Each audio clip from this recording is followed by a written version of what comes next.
I'm going to try and go through some of the references from the song so people know what I'm talking about. I'm a quantum physicist and mathematician. You won't have heard of me because I'm constantly censored.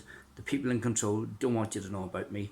I have a full working theory of everything which explains everything in physics, but it proves the Big Bang wrong and it proves the particle model wrong. It proves that they're both pseudoscience.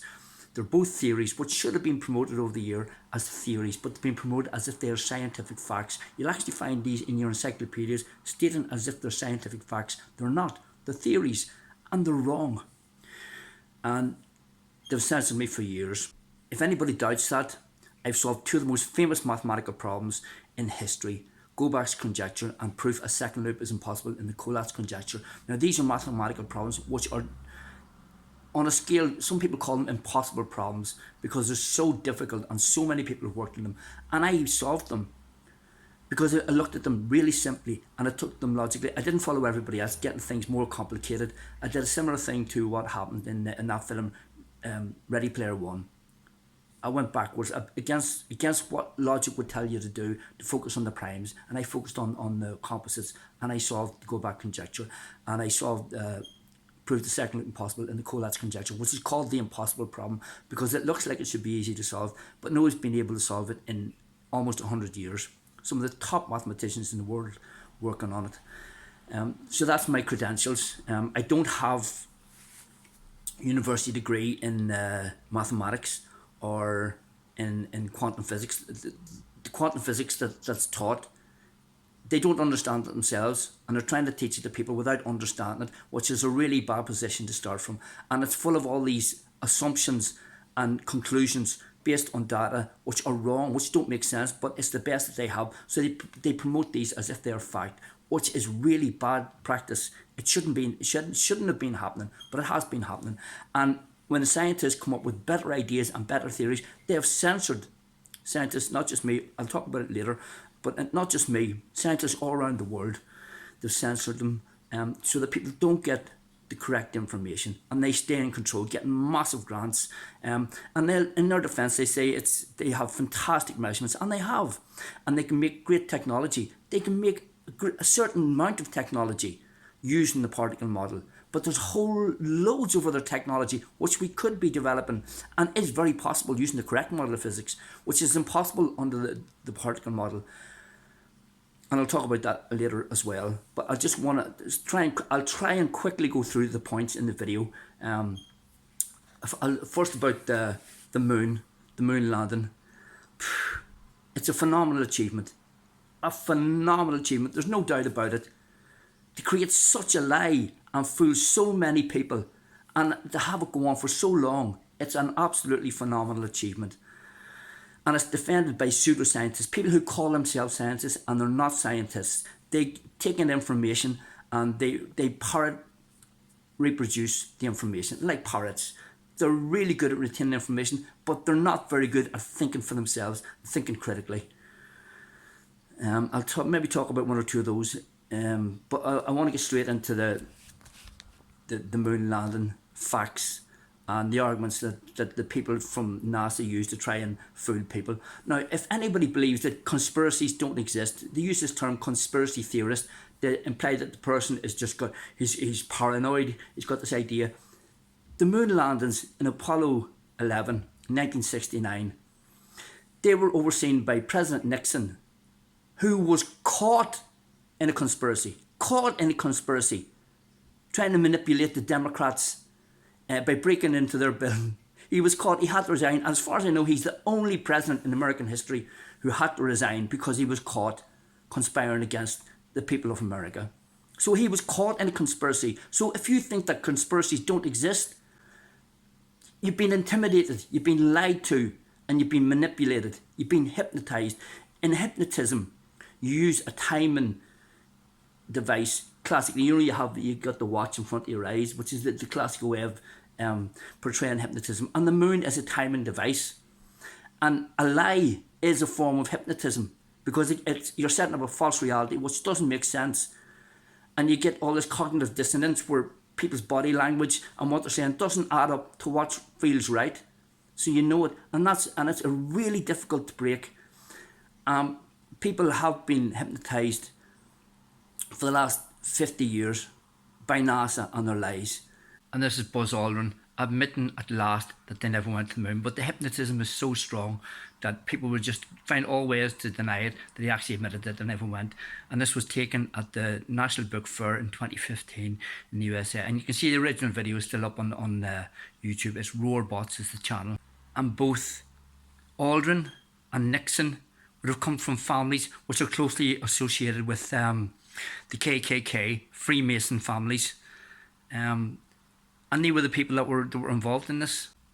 I know we have that film about the African American women working in the mathematics, but you can see the racism there, and they were put in the back room. One person was on their side, but even they implied that they would have known everything that was going on is not true. They might have known things that were going on with the rocks and stuff, but who was actually inside, there's no reason for them to know at all. Why has nobody been to the moon in such a long time? That's not an 8-year-old's question.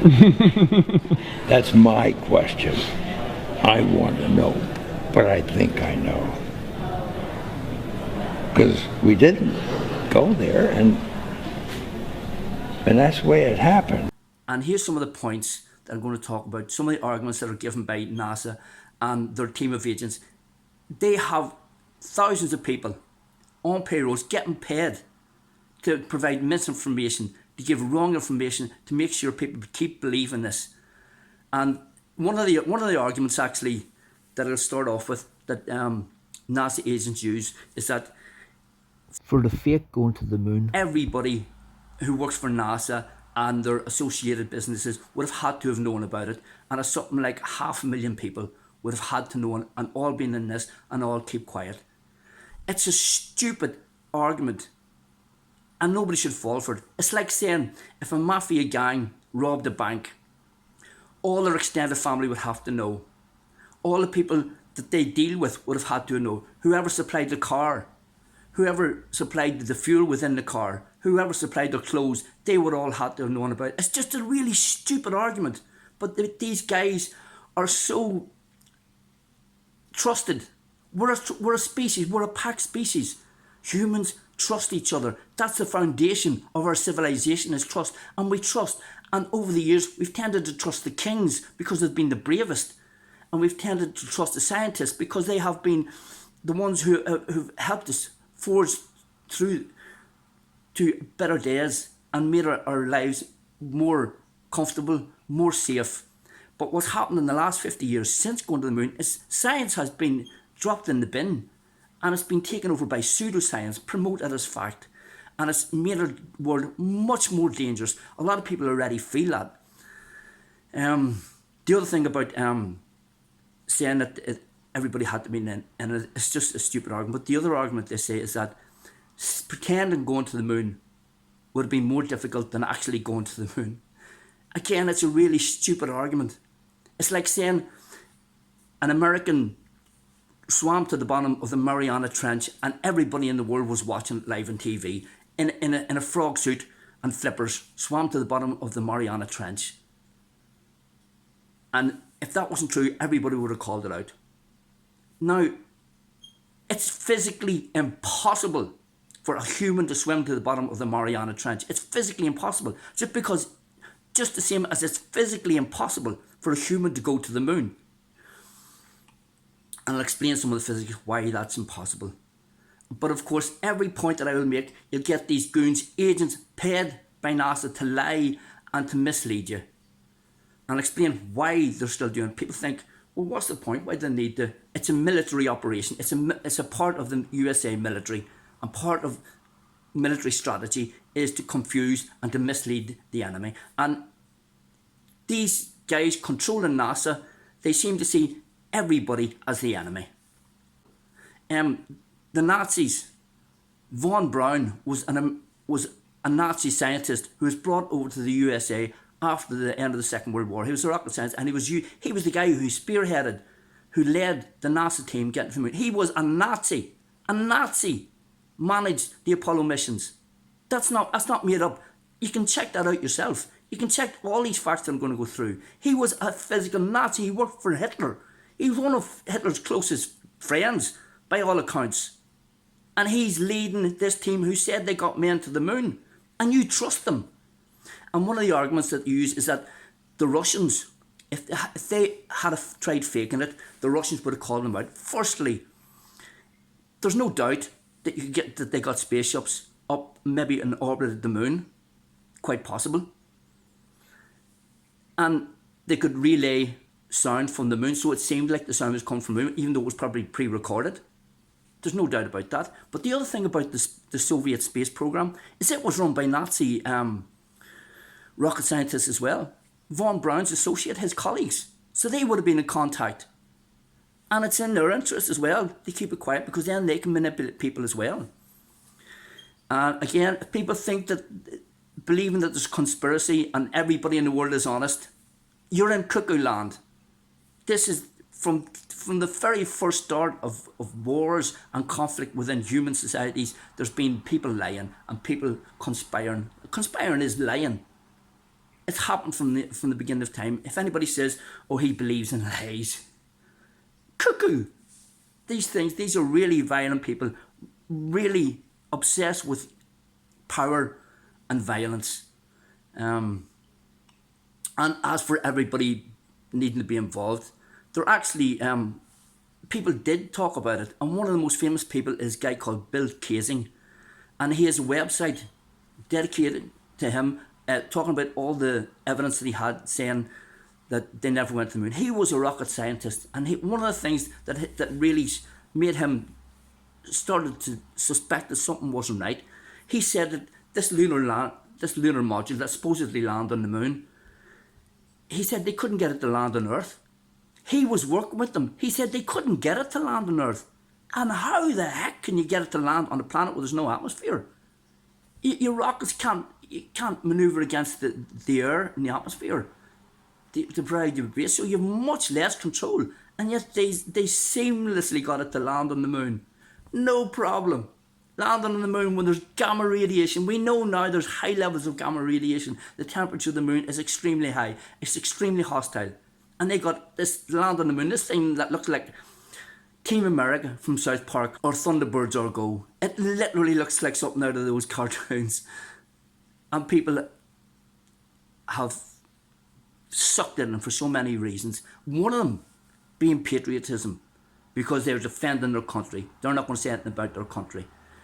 And that's a mistake, because the same military will use American kids, 19-year-olds, 20-year-olds, 18-year-olds in the military, use them and send them off to war to get slaughtered, to get maimed, to murder other people and slaughter other people, using lies, as we all know. I'll talk a little bit about that later on as well. So if you think that you're supporting this and you're doing something for your country, you're being patriotic, you're not. These people don't give a shit about anybody. They don't, even though Nazis were the enemy in the World War II, they took them under the wing and they paid them to create this lie. Now,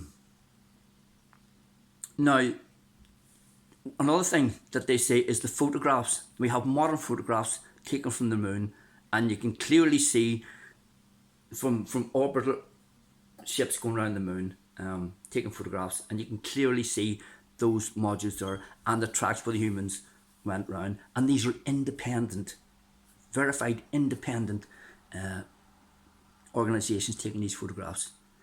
If you believe that they're independent and they're not getting massive money from NASA to Photoshop these images, I wouldn't want to be you. I wouldn't want to leave my finances or my people to be looked after by you, to be honest. No offence, but you need to wake up. Now, as for the stars in the background, that's a point that it doesn't seem plausible to me. You should still see stars, but I'm not going to go down and argue that. As for the light, the shadows going in different directions, again, you have hills and you have valleys, so that's not a point I'm going to argue with. It's not really important. There's enough evidence to show that it's absolutely impossible without going into that. Just editing the video, and I just thought I'd add in terms of stars, it would have been very difficult to put the exact stars in the right place, located at that time, So it's much easier, just do not put the stars in at all costs.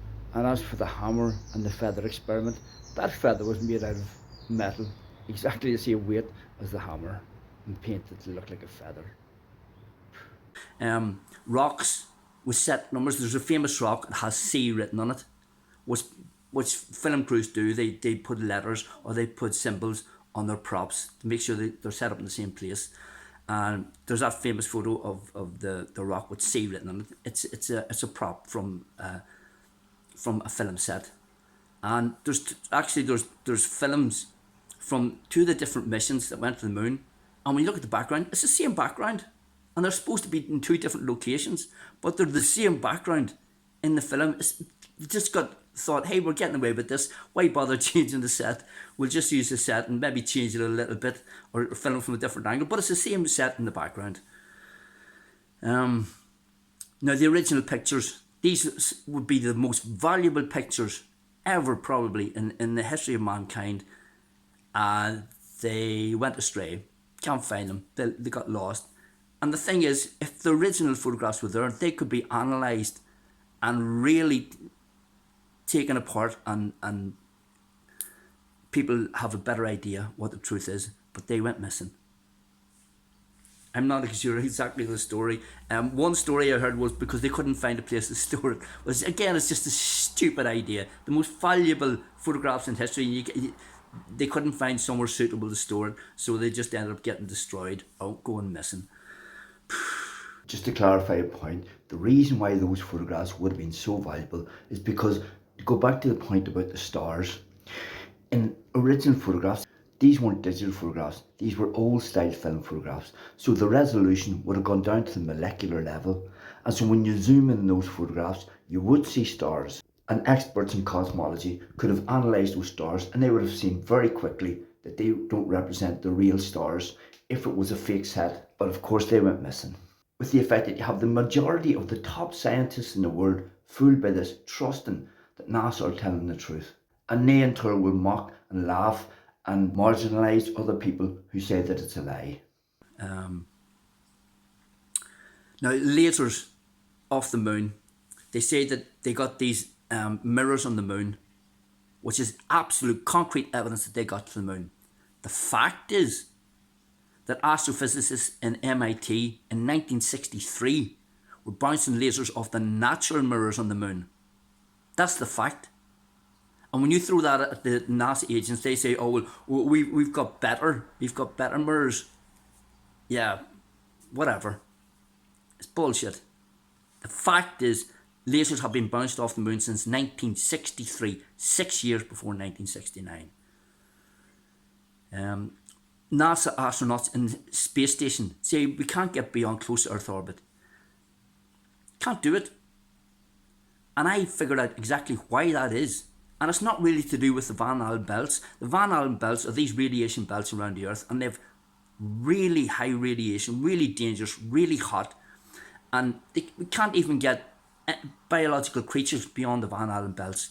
The tardigrade is one of the toughest little creatures on Earth. It's a tiny microscopic animal, and it can survive acid pools and temperatures above 60 degrees Celsius, which would scorch the skin of you, but they survive in these kind of conditions on Earth, and they sent those into space, and they can't survive. They can survive better than humans to a degree, but they can't survive in space. What they do is they remove all the water from their bodies, and they can tolerate, and when they come back, then they hydrate again. But when they go past a certain level beyond the Earth, they don't survive. And they say the humans got beyond that with no radiation shielding, with no specific technology to protect them from the heat, and no form of sickness, travel sickness, nothing. Good old American guys made out of the good old grit stuff and all that bullshit. They're liars. You probably know the clocks tick faster at higher altitudes than at lower altitudes, and this video explains how that works at the quantum level. And it should help you understand why it's physically impossible for men to get to the moon. In an atomic clock, energy is inserted into an atom, and when the electron shell has been saturated, emits a photon, marking an increment in time. And just before I talk about Einstein's special relativity, I'm going to point out something that might surprise a lot of people. The equation A equals mc squared was first formulated by French physicist Henri Poincaré in 1900, and 5 years later Einstein used it in his equations for relativity. It's another lie embedded in our culture that it's Einstein's equation when it's not. Einstein's equations of relativity describe a lattice which fills every part of space. In this image, the top illustration represents the space-time fabric in deep space. The bottom illustration shows where the space-time fabric is stretched in the area surrounding where it is compacted into places like planets and stars. In this illustration, the electron shell is represented by 6 points in the space-time fabric, in the vertical direction coming out from the planet or star's core. So while an electron shell ticks at one rate in deep space, it ticks at a slower rate when on or near the surface of a planet because the fabric of space is stretched. This means the electron shell is stretched also, so it takes more time to fill and saturate it and force a photon to be emitted and mark an increment in time. Now, while there are more points in the horizontal direction, the fact is that these electrons are moving at 137th the speed of light, which means they can't cut corners, so are forced into wider electron shells. This also explains the neutral H problem in the Sun's photosphere. In the Sun, neutral hydrogen exists with massive energies which is impossible on Earth. It is a problem which has baffled and troubled physicists and cosmologists for decades. But because the fabric of space is stretched much more near the Sun, it means their electron shells are stretched to thousands of times wider in the Sun's environment than they would be on Earth, therefore able to contain thousands of times much more energy than they would be able to on Earth before being converted. This also explains why NASA can't get humans past the low orbit radiation barrier on Earth. Our biological bodies are designed to function on low Earth orbit and begin to dysfunction quite soon if we try to leave low Earth orbit. And for anybody who still believes that men went to the moon because Big Bang time travel pseudoscientists say that you're a knobhead or an idiot if you don't believe them. Here's what NASA are currently saying. To destinations beyond Earth orbit. Right now, we only can fly in Earth orbit. That's the farthest that we can go. And this new system that we're building is going to allow us to go beyond and hopefully take humans into the solar system to explore. So the moon, Mars, asteroids, there's a lot of destinations that we could go to. The kinds of technologies that we're testing out on Space Station are definitely helping us with our goals of going beyond low Earth orbit. But as you can see, when you understand the quantum structure of the space-time fabric, this is never going to happen. Humans are never going to leave low Earth orbit in human bodies, in metal spaceships, unless we can figure out how to stretch the fabric of space itself. And if you look at the press conference of the NASA astronauts after they came back to the Earth, their body language, it's not like now and again they give it away. From the start to the finish, they're stammering, they're looking at each other, they're licking their lips, they're crouching their head. All their body language is like criminals who are under interrogation.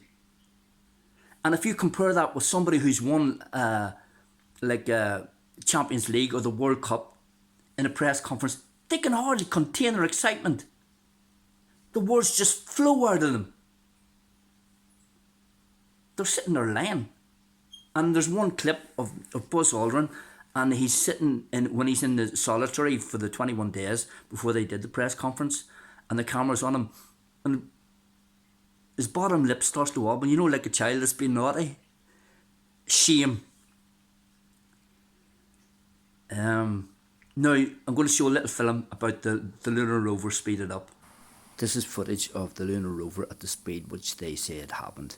This is what they presented to the public, saying this was the lunar rover on the moon. Now, with 1/6 the gravity of the Earth, that thus being flung up should travel 6 times higher than it does on the Earth. And in fact, even more, because there's no air, there's no atmosphere to cause air resistance and slow it down. Here's the film speeded up to roughly 1.5 times the speed that NASA presented at, and it's clear it's just a dude in a beach buggy spinning around in Earth's atmosphere. And what NASA's Ministry of Misinformation would say, no, we have mathematics to show why the gravity is pretty similar to on Earth. Even though it's 1/6 the Earth's gravity, objects will be drawn pretty much in the same way that they're brought down in Earth's gravity. And it's just blatant lies, and trying to hide those lies with fairy tale mathematics. And here's something very interesting you notice about the light. The moon has no atmosphere, so you shouldn't get refraction. And this haze that you see of the light reflecting off the helmet. You shouldn't get that haze. You should get a really clear, clean image of whatever source the light is. But that's not what we're seeing. We're seeing here light hitting the atoms in the atmosphere and getting scattered in all different directions, creating that haze. That's light travelling through an atmosphere, not through a vacuum. And it's all to intimidate you. It's like the king's new clothes. You're not as smart as us and you're just stupid. And you're poor guy. You're misguided. You're confused. Bullshit. They're liars. The module that you see, the little thing that looks like a Team America or Thunderbirds or Go, it had no radiation shielding. There's no temperature control. And I'm going to show you a clip of the module as it's supposed to have taken off. And this is, as to get back to the point about Bill Casing, he said they couldn't land on Earth. So how the heck could they land on the moon? Well, there's no atmosphere. You have less to push against. You have less control. So I'll play that. I'll put it in here. I'm going to hit the pro. 99, proceeded, 3, 2, 1, ignition. Right away, Houston. Vector good. Now I'm just going to go back and show you this in slow motion. And you'll notice two really obvious things. First thing, which the rocket scientist Bill Casing pointed out, is that you can't hear the rockets, and they would have been deafening, he says. The other thing you see is that when this is taken off, it tilts over to the right, and then it swings back as if it's on a string. And that's what initially made Bill Casing suspect that it was fake, because he said they couldn't even get this lander to land on Earth. They couldn't get it to land on its feet. And when there's no atmosphere, the problem is going to be 10 times, if not 100 times worse. If you've used any spaceship simulations where you're driving a spaceship in real time, trying to manoeuvre it, it's really hard. Any slight movement, it's really hard to get it to realign. Even a tiny tilt like that would have sent it spinning in a clockwise direction. Really hard to get straight again. But apart from the technicality, it looks like something straight out of Team America or Thunderbirds or Go. I'll play it again with sound and you can hear there's absolutely no sound of any rocket. 3, 2, 1, ignition.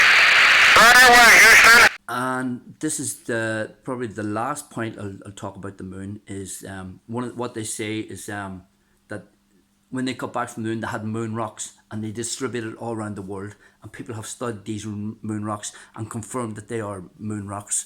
And but the thing is, some of those moon rocks were given to the Netherlands, and the scientists in the Netherlands studied them, and they found that one of these rocks was petrified wood. And it seems to me that they collected asteroids that had hit the Earth, and they had presented these asteroids as being moon rocks. And in amongst these were the asteroids that they picked up this thing that looked like a rock, and they put it as well, and it's given it out to the Netherlands. And the Netherlands scientists looked at it and said, this isn't a rock, this is wood. And there's a particular reason, perhaps, why the Netherlands came out and said that, because the Netherlands have a very lax attitude towards recreational drugs. And one of the drugs, which is very powerful, you've probably heard of this idea of a truth drug. And there actually is a truth drug. And it was widespread in the 1960s. And it was causing loads of problems to the people in control, in the military and in government and in corporations. And it led to what's called the hippie movement, the movement of love. And it's psychedelics. And the most powerful of all the psychedelics, in my experience, is LSD. Essentially, it's a truth drug. You cannot lie on this drug. If you lie, I've done it myself, if you lie, it feels like you're going into hell, like you've entered a horror film. Every horror film you've ever had, you're there. And the only way to get out of it is to tell the truth. It's really, really powerful, and that's why it was outlawed. That's why it was made illegal. If you've seen the film The Matrix, the red pill, that's hallucinogenics. That's LSD. And LSD actually is being used by American troops to take away the suffering and the trauma that they suffered in places like Iraq and Afghanistan. In Iraq especially, where they were lied to. They were told that there were weapons of mass destruction. So they went in, trusting the people that control the military, and they murdered people, they maimed people, they destroyed societies, and hundreds of thousands of Iraqis died as a result of that lie. And those soldiers, they have suffered that trauma, and a lot of them were really suicidal. There was a time, I don't know if it's still the case, but there was a time when there was more American soldiers dying from suicide than were actually being killed in combat. And these American soldiers are now, they're taking LSD, and they're understanding how they were manipulated. And they're not suicidal. They're still traumatised, and they're still carrying a hell of a lot of pain. But they're not traumatised, they're not suicidal. And they're getting their lives back together.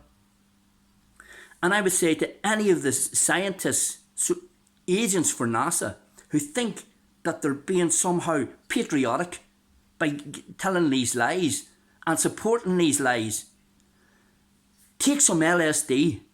Have the same courage as an American soldier who gives up his life and risks getting bullet in the head, blown apart.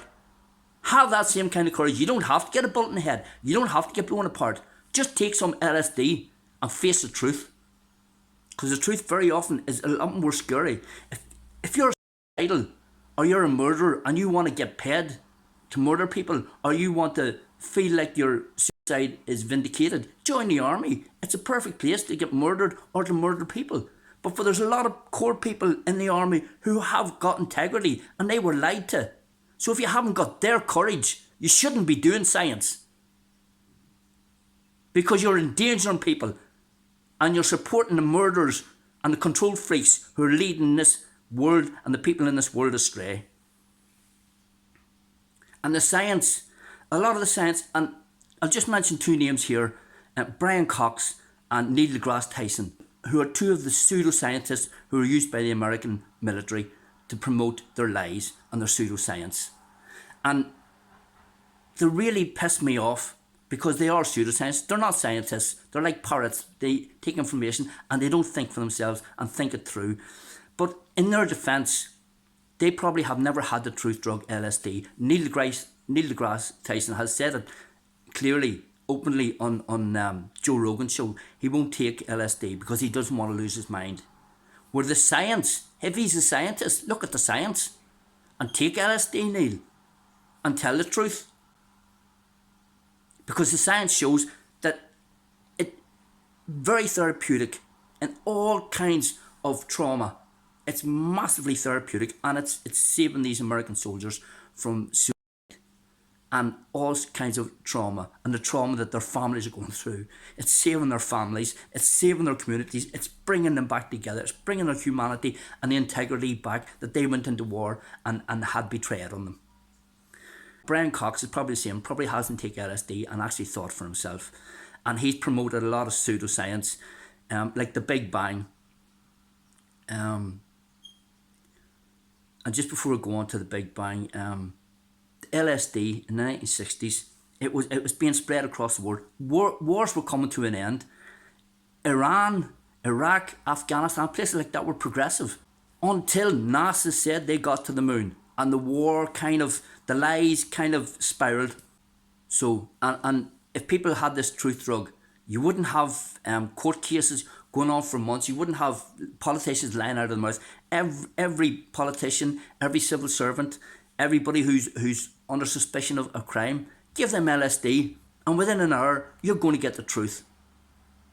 But that doesn't suit the people in power, and that's why it's been made illegal for the last few decades, and why the world has turned upside down and become insane, controlled by control freaks and all kinds of sexual immorality, all kinds of murder, all kinds of really dangerous drugs being pushed by governments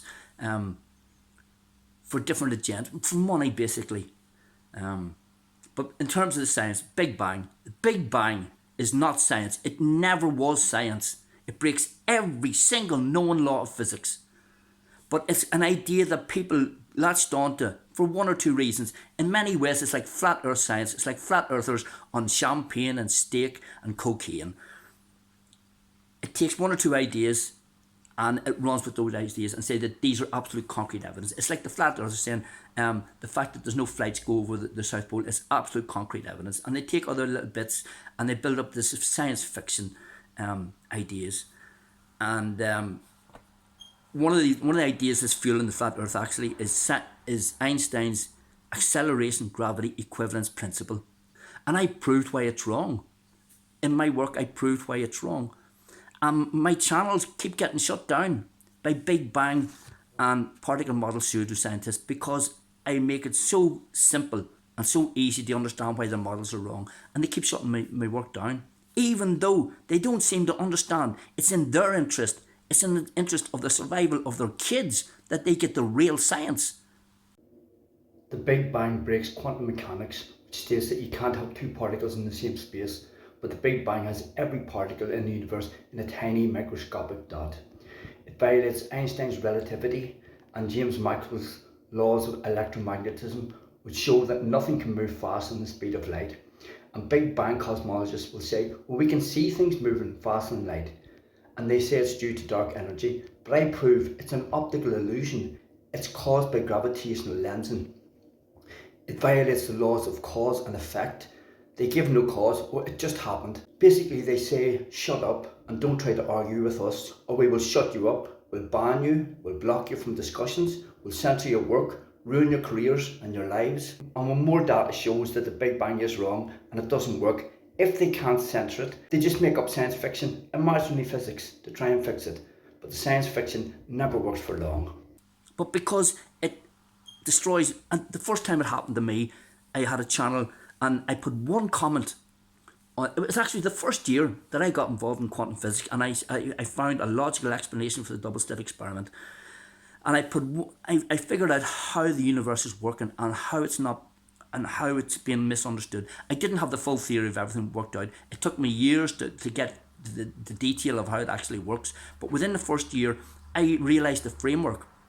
When I explained the framework for redshift, for stars, there was a guy who won the Nobel Prize, Smith from Australia, won the Nobel Prize for his work on redshift in 2011, 2012. I'm not sure which, but I can't remember.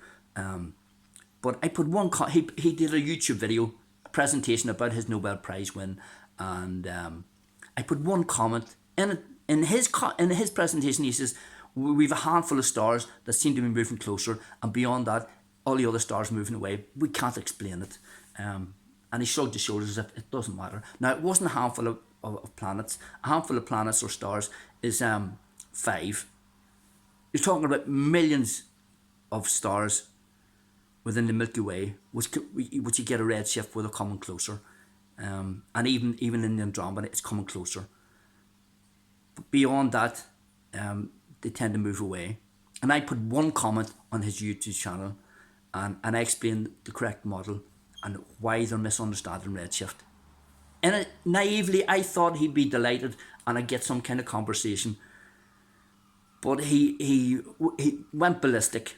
Well, I don't know if it was he, but whoever's run the channel, I presume it probably was him, or whoever was running the channel for him, they complained to YouTube and they suspended my channel. And I wrote to YouTube and I explained where all my evidence was coming from. Isaac Newton, from Einstein, and from Andrea Ghez was all the evidence that I used. It's like the best data in history.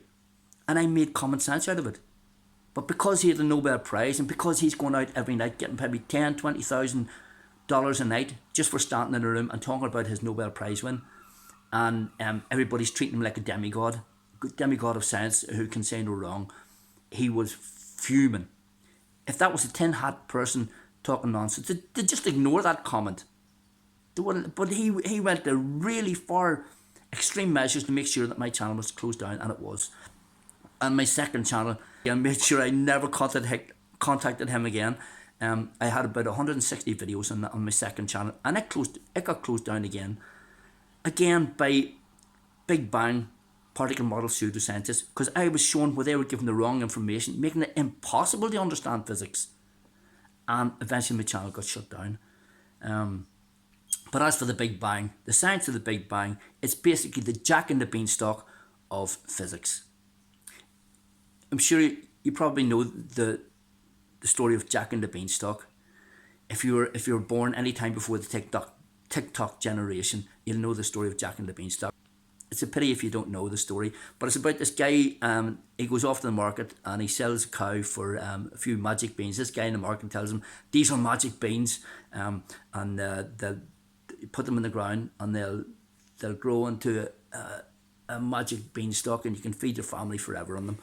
And Jack swaps the cow for this bag of beans, and he gets back home and his mother beats his shit out of him. How could you be so stupid? And she takes the beans and she throws them outside. And the next morning, they wake up and the beans have grown, and they've grown so big, they're thicker than a tree, and it goes all the way up to heaven. And Jack ends up going up this beanstalk. And now, the Big Bang is like one molecule. Now, Jack and the Beanstalk breaks every law of biology, because you know it takes time for a seed to germinate. It's just fairy tale for the sake of fun, for making a certain point. But with the Big Bang, it's like one molecule, not even one molecule, even smaller than one molecule in one bean, and not the next morning. Within a second, it's expanded, and it fills up the entire universe. It's just nuts. It's nonsense. And anybody who's promoted the Big Bang, they know it's nonsense. They know there's all these mathematical tricks to try and make it look real. It's not real. And with their own telescope, the most recent one, the James Webb, actually before the James Webb, in 2021, the Indian research organisation who got Chandra to the moon and found water on the moon, when NASA had been saying for 50 years that there was no water on the moon. They found water on the moon. Now, NASA took claim for that, but it was on the Chandra mission that water was found on the moon.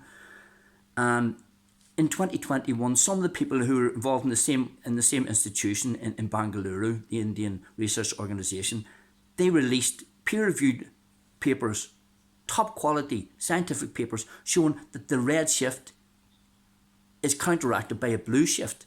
But people for the last 100 years haven't been either looking at the blue shift or they haven't been including it, because it shows that the universe is not expanding. It shows that there's some kind of oscillation which they don't understand, but they're saying the universe is definitely not expanding. So the Big Bang has no basis in science. Now, their paper, even though it's peer-reviewed and released, and they're one of the top space organisations on the planet, their paper, it's been banned. It's not allowed in any institutions in the West which teach the Big Bang. It's not even allowed to be listed on Archive, which is one of the most popular archives for scientific papers. So people can't even look at it and check it, because they don't want people to know. They want the people to believe in the Big Bang, because it makes lots of money, it controls people's minds, and there's a very sinister reason why that's really dangerous, which I'm going to get to. But that's this kind of censorship, and they've censored me, they've censored other people, and any scientists who come up with evidence showing that the Big Bang or the particle model is wrong, they treat them, they say to the unsuspecting public, these guys are idiots, they haven't got a clue. Now, I solved two of the most famous mathematical problems in the world, as I said at the start, and any maths teacher at second level education can check those and know that they're true. So I'm not a nutcase, and the amount of focus and concentration that it takes to solve a problem like that, I can't even begin to explain. I had to lose everything. I had to lose my house, get estranged from my family, my community, treated like an idiot for years, still am by a lot of my friends and family. And the amount of focus that takes, it's just really hard to describe, working on it 24/7, but I did them. And if any of the people in academia had solved even one of those problems, you would know their names. They would be all over the media. But they censor me. And when I put them up on maths forums, when I put them up on social media, the hatred that I get from the community is just, it's almost like the text is in green. They hate me. It's not me being paranoid. The mathematics is very clear. They come up with all these things, and the moderators on some of these math forums, like Reddit, or the worst of all, I was getting emails about how I should be suicidal from these guys who run things like Reddit. So how do you know that the Big Bang is wrong? Well, first, the fairy tale analogy, it breaks every known law of physics. It's been promoted as fact, even though it's always been a theory. The James Webb Space Telescope, which was set up by NASA and company to take readings of the universe. The readings, they predicted when you get near the time of the Big Bang, it just became like a cloud of gas. When they got to 280 million years after the Big Bang, they found galaxies which are older and more mature and more massive than the Milky Way, which according to their theory takes 10 billion years to form. So basically, it's like there's no explanation for how the Big Bang happened. It just happened. Well, how do you explain that? Well, it just happened. Just accept it just happened. Well, how did time come into it? Time come into existence? Well, time came into existence with the Big Bang. How? It just happened. It's nonsense. It's pseudoscience, and it doesn't work. And in metaphorical terms, finding galaxies which are more mature and more massive than the Milky Way is like the virgin birth of the universe giving birth to fully grown adults. It's not science, it's pseudoscience. And these guys like Brian Cox and Neil deGrasse Tyson, who would say that this is fact, they're not scientists. The real scientists know that it's always been in doubt. They don't get up on the media and take loads of money for promoting the stuff. They work on engineering and stuff, but they know it doesn't make sense. They know it's fairy tale physics. But Brian and Neil and others are the public face. To me, they're probably not that bright. They're probably nice people, and they're probably just very easily manipulated, very good at taking facts and figures, which they believe are genuine. As far as I know, Brian and Neil have done nothing. They've contributed nothing to science, as far as I'm aware. They've solved no major problems. Nothing. And as for time travel, Einstein's relativity shows that clocks move at different rates in different when they have different energy levels. It's nothing to do with time travel. Anybody who believes in time travel is either lying to you or they're just not very bright. They're not able to think very clearly. And just to explain about time dilation, clocks tick at different rates depending on their energy level, which is dependent on how close they are to gravity, and depending on how fast they're traveling through space. So when you have two clocks and they show the same time, and you bring them to different locations over a period of time, and you bring them back together, they will show different times. The clocks will have ticked at different rates. But the thing is, when you bring those two clocks back together, they both exist in the same moment. And they always exist in the same moment, no matter where they are in space or what their energy levels are, even if they tick fast or slow. In some ways, it's kind of like saying, oh, if my watch runs out of battery and slows down and stops, time stops. It's silly. It's like something you expect to be said by someone like Homer Simpson or Father Ted. But because these guys are so respected and so revered, people go, oh yeah, oh, time travel, oh, okay. And it's just nonsense. Because, and I figured out how time dilation works at the quantum level because I solved quantum gravity and I explained the structure of the space-time fabric, which you can check on my channel, Breaking Physics Beyond the Standard Model. And if that goes down, it's on my, I have a backup channel, it's on odyssey.com. It's Science Not Dogma. And I also have them up on Yandex, which is a Russian server.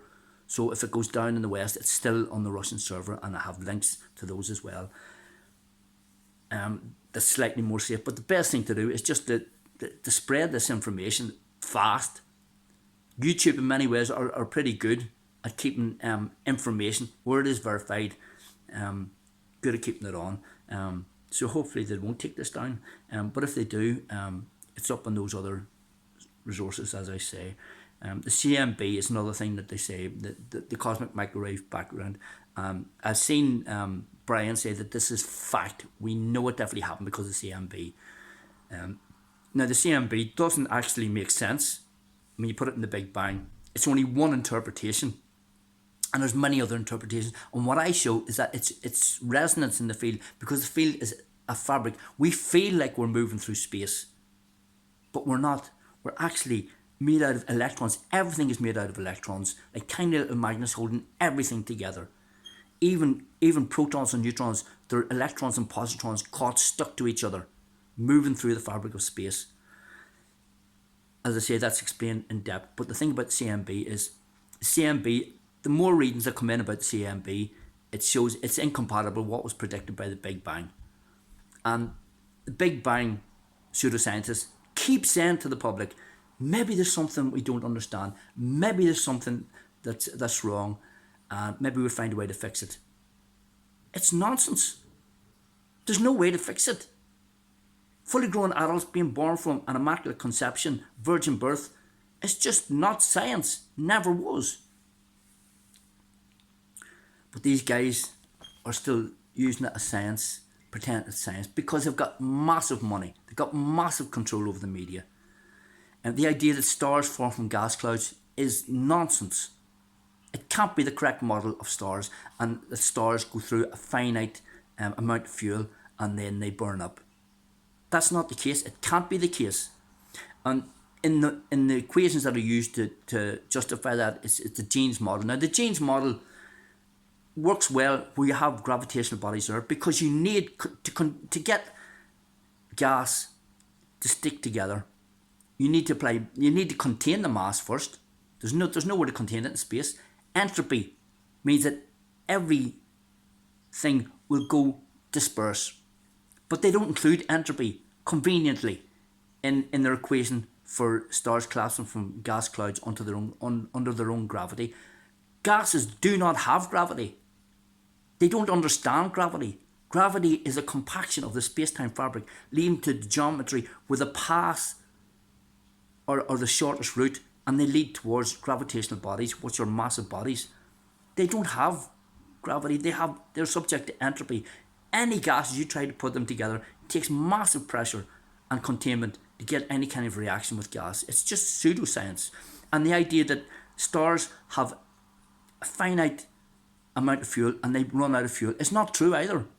They're not fueled by nuclear fusion. There's nuclear fusion happens in the sun, but it's not the main source of energy. The main source of energy is friction, because as these trillions upon trillions upon trillions of electrons and positrons tightly compacted together, moving through the space-time fabric, causes massive friction, heat, and the creation of energy.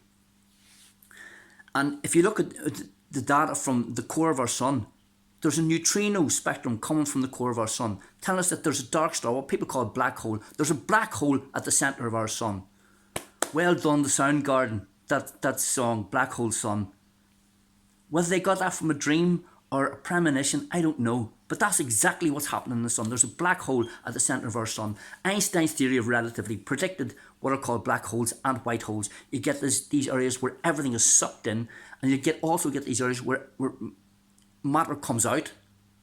But they're one and the same. At the centre of our sun, you've got a black hole, a dark star. It's not a hole as such, it's a dark star.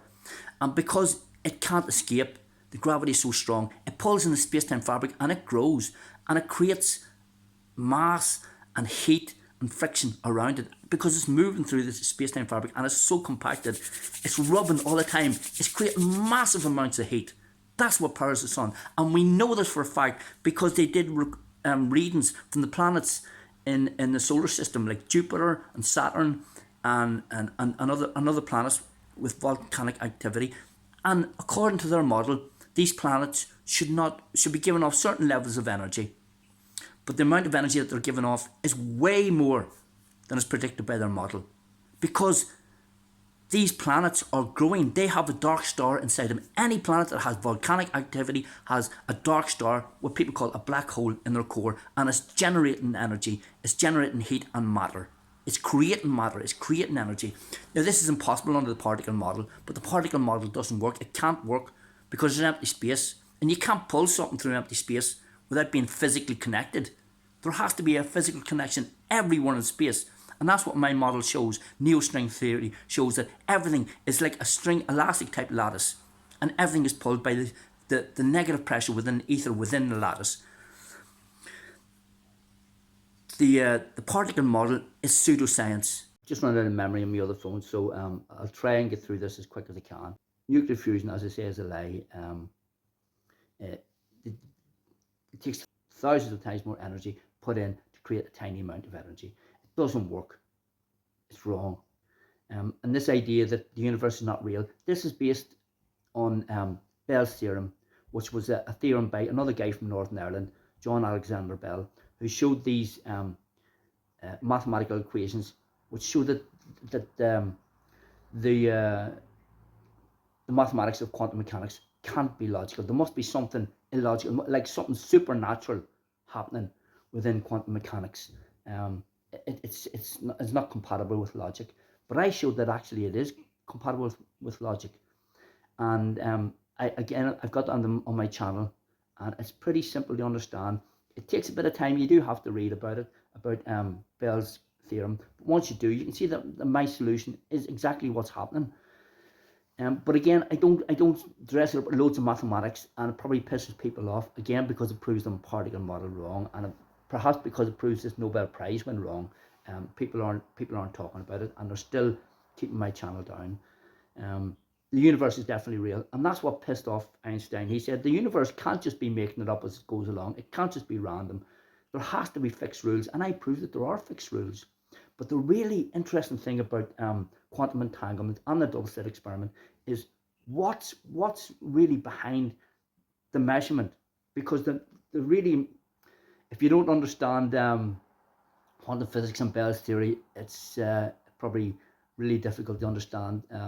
And it'll take me time to explain. So I think I'll just do that. Go and see my videos on breaking physics beyond the standard model on one of my other channels, and you'll see.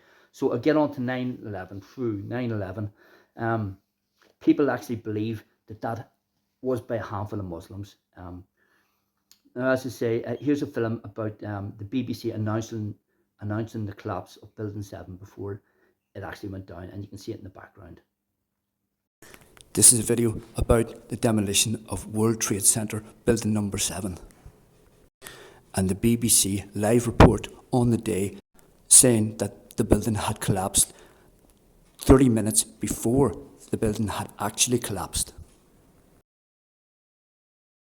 That's Solomon Building, World Trade Center Building Number 7, circled in red. And here's the live BBC report from that morning, where you can see the tower still there in the background. Now, more on the latest building collapse in New York. You might have heard a few moments ago I was talking about the Salomon Brothers building collapsing. And indeed it has. It seems that this was not a result of a new attack. It was because the building had been weakened during this morning's attacks. We'll probably find out more now about that from our correspondent, Jane Stanley. Jane, what more can you tell us about the Salomon Brothers building and its collapse? Well, only really what you already know. Details are very, very sketchy. As you can see behind me, the Trade Center appears to be still burning. We see these huge clouds of smoke and ash, and we know that behind that there's an empty piece of what was a very familiar New York skyline, a symbol of the financial prosperity of this city, but completely disappeared now, and New York is still unable to take on board what has happened to them today. Presumably there were very few people in the Salomon building when it collapsed. I mean, there were, I suppose, fears of possible further collapses around the area. I think there's going to be a lot of very, very traumatized people that has hit them very, very hard. Jane, I think many of us, when we heard the news, perhaps on the radio earlier today, were completely flabbergasted by it and just couldn't comprehend it. I mean, it almost sounded too far-fetched. I was wondering what it's felt like for you being in Manhattan. Well, unfortunately, I think we've lost the line with Jane Stanley in Manhattan. So it seems pretty clear that somebody realised they'd mixed up the time zones and released the script too soon and cut the feed. And roughly 20 minutes later, Building 7 did come down. Just to make the point again, it's not that everybody in the BBC would have had to be in on that. Even the newsreaders mightn't have been aware. They're just getting a script that's handed to them. And from my research, it seems to have come from Reuters, which oddly enough controls almost all the news that goes to different outlets like the BBC, CNN, Fox News. So how much control they have over the BBC and the Zionist agenda that you can see in the BBC, it's hard to tell. Now there was $2.3 trillion was announced missing from the coffers of the Pentagon on the 10th of September, the day before it happened. And of course these guys would have known that the very first place to look for evidence would be in the Twin Towers, the centre of the banking network. And what happened the next day? They got bombed. Apparently by Muslims who were trained to fly by the American administration. Muslims with kitchen knives.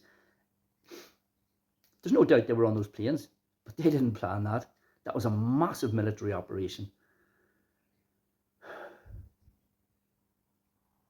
And the engineers report, there's an engineers report, thousands of engineers studied the structure of the Twin Towers and Building 7 and said it couldn't have happened. They didn't have the heat. They didn't have the capacity to bring those buildings down.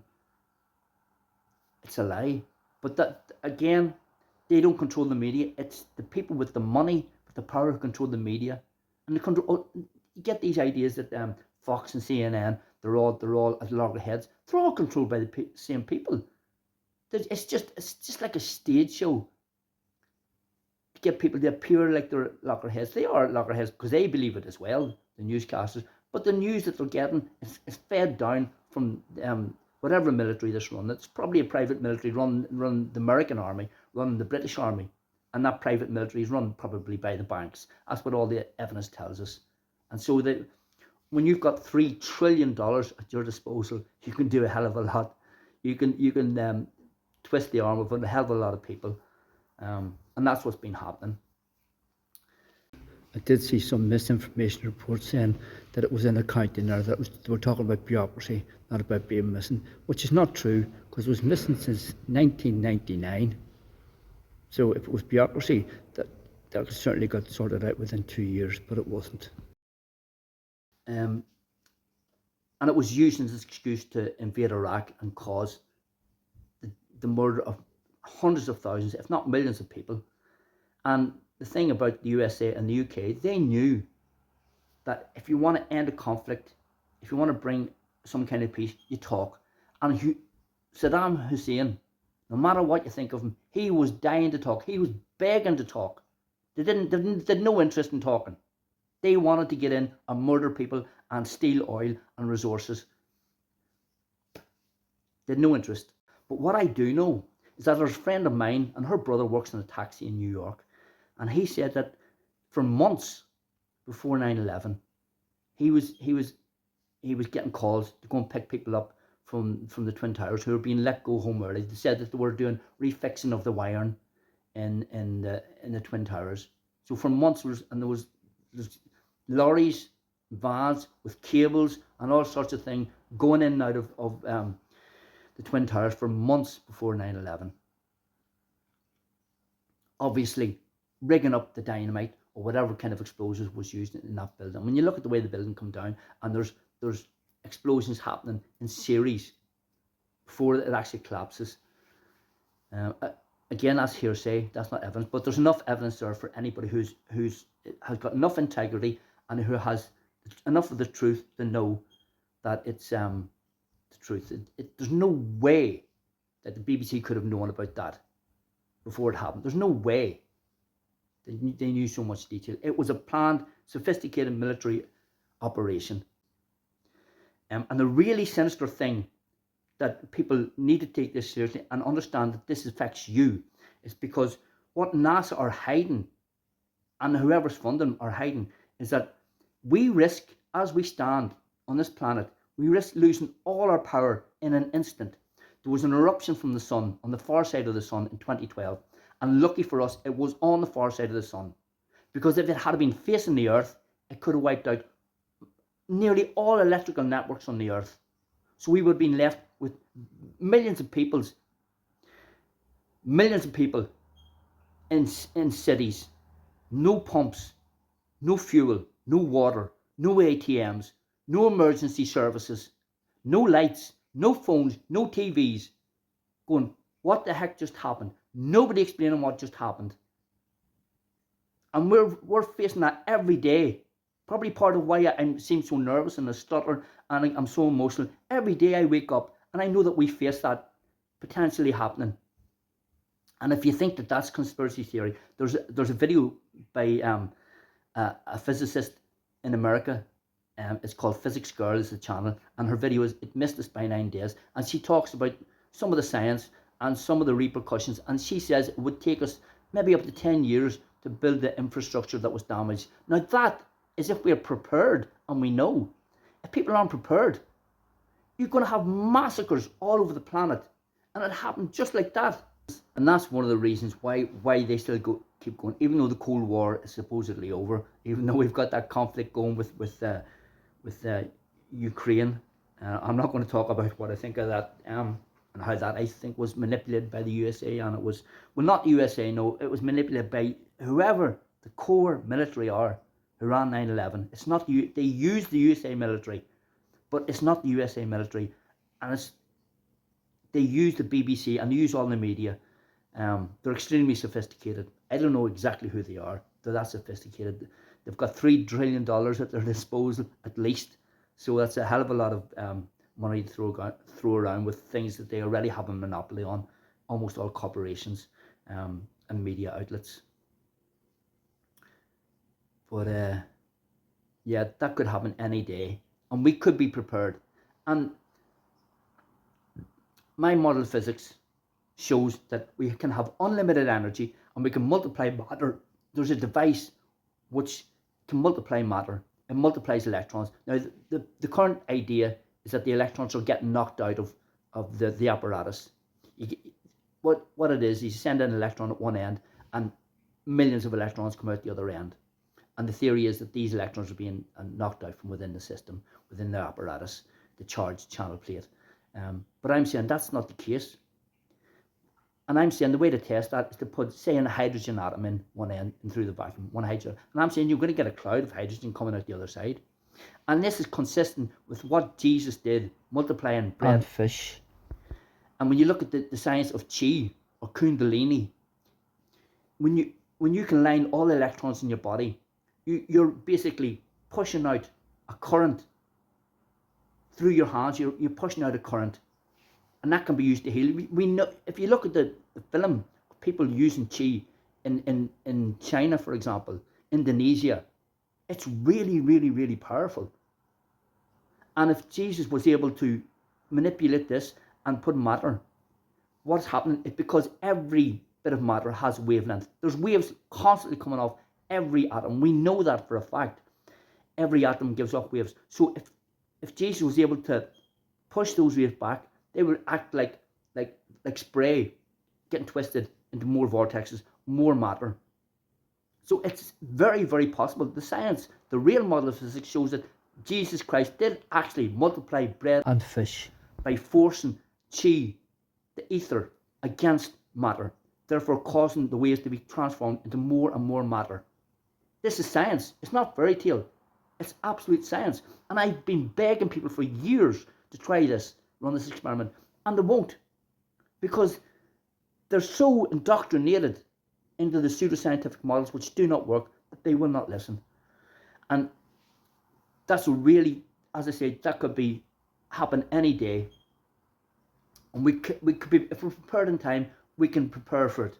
And it's not too difficult to prepare for it. But we need, if we're not prepared, it is going to be like a massacre all over the planet. If it had been facing us in 2012, there'd probably less than 1 billion people left on the earth.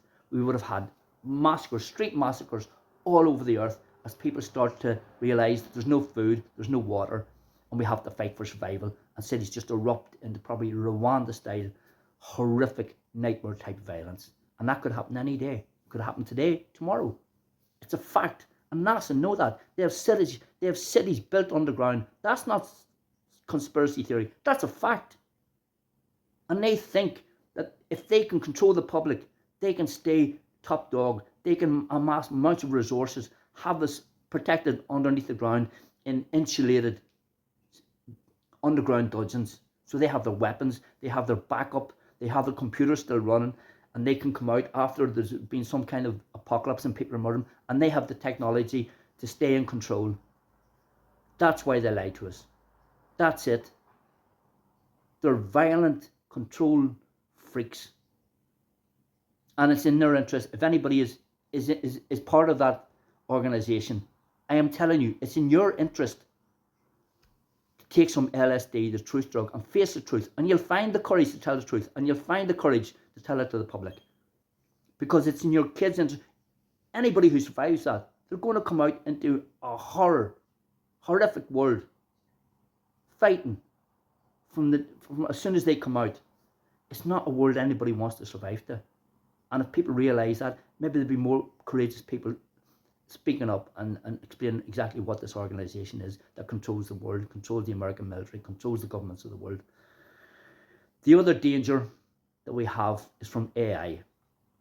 People do not understand just how dangerous AI is. It's already perverting the minds of young people. See, there's AI news bulletins, and all generations have been fooled. Most specifically the younger generation, like sea monsters and polar bears being cuddly, being saved by people in boats, and the polar bears acting like little puppies. It's nonsense. Polar bears are just freaking, they're the monsters of nature. The mother polar bear has to hide her own kids from the father, because the father will eat their own kids if he finds them. The idea the polar bears are, but that's just one example. AI is really, really dangerous, and some of the experts say that it could wipe out humanity within 10 years. They disagree about when it can happen, but they're going ahead, they're still developing it. On one hand, they're saying it's really dangerous, it could spell the end of humanity, but we're getting paid lots of money, so well, let's just keep it going. He's getting more money than me, so I'm not going to give up. It's just really short-sighted, thinking that money is going to save you, or money is going to be some comfort. In the event of a solar wipeout, there's going to be no way. Money is no use. Truth is the only thing which will save humanity. The other thing I say, AI, Jay Tuck, he's at TED Talk in 2015. He's an ex-American soldier, and he talks about AI, and it's already killing people. In 2015, it was killing people. You have drones flying over Pakistan, Afghanistan, Yemen, identifying suspects and dropping bombs, murdering them. No relay going back to the USA and somebody in office confirming whether it was or not. AI itself going killing innocent people all across Asia and the Middle East. And if anybody thinks that that can't happen in their own home, they're nuts. This can happen. We've already got soldiers in American cities treating American people as if they're public enemy number one. Enemies to who? Honest people, hard-working people. Many of them homeless, had their homes stolen so they can be left empty to rot. That's not patriotism. That's not any kind of humanity. That's not civilization. That's evil on a scale it's hard to describe. The other thing I said in my theory of everything is not just the multiplication of matter, it's free energy, because the double slit experiment shows that energy is created as a matter of time, and it propagates all the time. And it's been proven. Now, Tesla said that he had developed this, and when he did, his offices were burgled, his workshops were burgled, and he ended up living in a hotel room for the rest of his life. People say that he went a little bit crazy and he decided to stay in his hotel room for the rest of his life. Not that he was a fantastic inventor and he was under house arrest for the rest of his life in a hotel room in New York, as far as I'm aware. No, that he was mad and he decided himself to lock himself up in a hotel room for the rest of his life. You know, if you believe that, you're very, very, very gullible.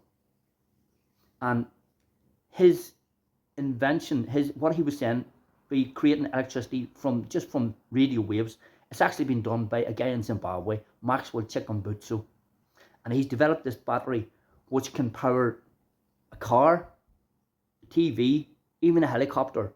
And you can take this battery out of your car when you get home, put it in your home, and it'll power your house. You don't need any wires. You don't need fuel. And once you have this, it powers itself just by the fact that there's radio waves going through it all the time. And it's been independently checked and verified. This is real. This is real technology. But it's not in the news. Because these guys have known for over 70 years since they broke into Tesla's workshop and burgled his papers and his apparatus. They've known this, that there's free energy. But that's a hell of a lot of control they lose if they don't have people paying for electricity bills, for fuel bills, and all sorts of... People have freedom. And they've 70 years they've kept that from us. And Maxwell has proven it. He tried to go through the peer review process, and they said that's impossible under the laws of physics. Under the laws of physics of the particle model, which are wrong. That's why it's impossible. So he said he went ahead and he built it himself. And now he's trying to get it started up. Apparently there's been a few attempts in his life already, but he's trying to get a factory started up in Zimbabwe, so that African people can benefit from it. Let's hope so, and let's hope so it goes ahead. And it's great to see that development, but it's an absolute crime to humanity that that's not being talked about in any of the Western media, and it's no surprise because they're all controlled by the same people who control the military of the USA and Europe and all other militaries around the world. And the thing that probably causes a lot of people just to turn off with my work is that I explain that there may be a way to communicate direct with God, to prove the existence of God and communicate direct with God using light in computers. And this is probably a thing when quantum physicist opens up his email or answers the phone to me, and I try to explain this, they're going, this guy thinks he can talk. He believes in God. The thing is, it's an experiment test for God. But the fact that someone even believes in God, they look down, they just switch off. And I've contacted probably thousands of physicists over the last 3 years, trying to get them, somebody to run this experiment, and they won't run it. Just because they don't believe in it. But if it works, it would answer all our problems. It would be able to explain where every criminal is, in the public, in governments, and how to put an end to all the suffering, how to end all diseases, how to safeguard the environment, how to develop machines to travel into space, if that's possible. Under the current laws, it's impossible. We can't go to space. We can't get to the moon. We can't get beyond close Earth orbit. This idea of going to the moon and going to the Mars is just fairy tale space cadet nonsense. That's about enough for me to talk in this video. As I say, it's a phenomenal achievement that these guys got away with so many lies and so much pseudoscience for years. But the real model of physics is on my channel for anybody, and it's really easy to understand. It's all in classical physics terms. So if you're in high school and above, if you look at my channel, you'll start to understand the correct model of physics, and you'll start to understand just how much underhand tactics and how much destruction and anti-science there is in the media, and how much you're being controlled. Your mind is being controlled, your society is being controlled, and how much your future is being made in jeopardized by these anti-science, these violent people who think that they can control and stay one step ahead of everybody. Can't. And apart from that, the evidence for God is just phenomenal when you look at the real model of physics. And all these guys who say that they're scientists, and they said the science points that there's no need for the existence of God, they're all liars. They're liars. So if you wanna survive, you wanna protect the people, don't be fooled by people who are really violent. Look at the facts for yourself. Think for yourself, please, because it's the only way you're going to survive. It's the only way we survive. As I say, we're a planet, we're a species. As I say, we're a species depend on trust, and that's why we survive, because we are a pack, and trust is such an integral part of our survival throughout the ages. And if we want to go ahead and survive, we have to have the truth. We have to trust The genuine people who are telling the truth, not the people with the most money, most control, most power. The people who are telling the truth.